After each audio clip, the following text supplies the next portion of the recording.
कांग्रेस छोड़ भाजपा का दामन थामने वाले तेज तर्रार नेता ज्योतिरादित्य सिंधिया को प्रदेश के पूर्व मंत्री जयवर्धन सिंह ने उपचुनाव की बेला में करारा जवाब दिया है। जयवर्धन ने सिंधिया को लोकसभा चुनाव में हुई उनकी हार याद दिलाते हुए भाजपाइयों को भी दोषी ठहराया। देखिए खास रिपोर्ट।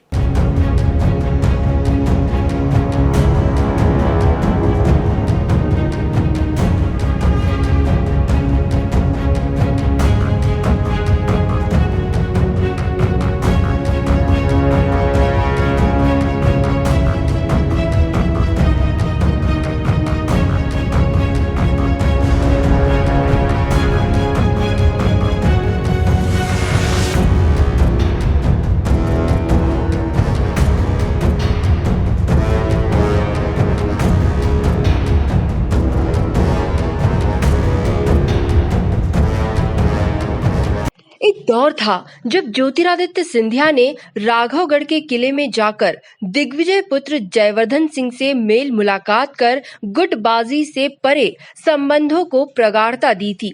और एक दौर आज है जब दोनों ही नेता विचारधारा के मामले में आमने सामने हो गए हैं।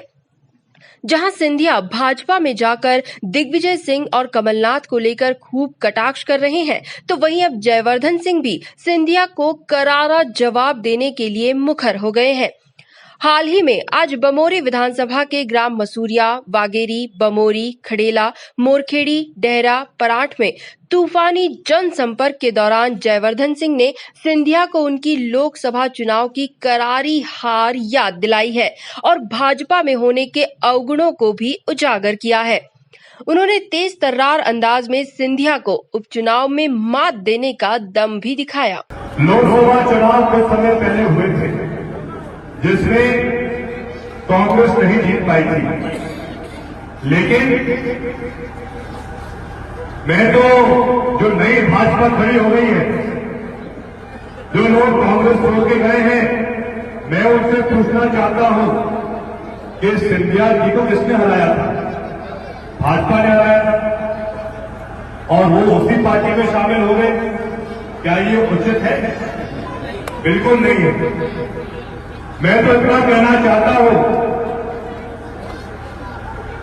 शायद चुनाव अगले 45-50 दिन में होने वाले हैं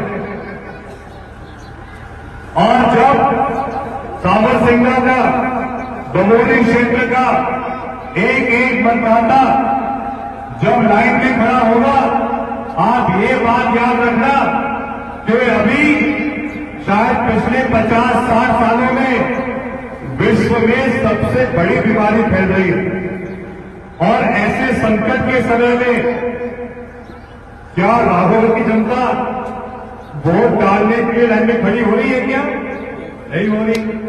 क्या चाचौड़ा विधानसभा की जनता वोट डालने के लिए लाइन में खड़े होगी ऐसे समय में? नहीं होगी। क्या राजगढ़ की जनता? आपको बता दें कि जिस तरह से सिंधिया लगातार कमलनाथ और दिग्विजय की जोड़ी को कांग्रेस के हाशिए पर जाने का सबसे बड़ा कारण बताते हैं, उसी तरह अब पलटवार करते हुए पूर्व कैबिनेट मंत्री जयवर्धन सिंह ने भी सिंधिया को भाजपा में जाने के नुकसान गिनाए और खुलकर मोर्चाबंदी तेज कर दी है। इन दिनों जयवर्धन आगर मालवा सीट के साथ चंबल ग्वालियर से लगी विधानसभा सीटों पर भी युवा चेहरे के तौर पर तूफानी जनसंपर्क कर रहे हैं और कमलनाथ सरकार की कर्ज माफी से लेकर बिजली बिलों में मिली बड़ी राहत की भी याद दिला रहे हैं। अब देखना लाजमी होगा कि बाबा साहेब यानी जयवर्धन सिंह की ये मेहनत क्या रंग लाती है। आगर मालवा से समरथ के साथ महेंद्र सिंह की रिपोर्ट।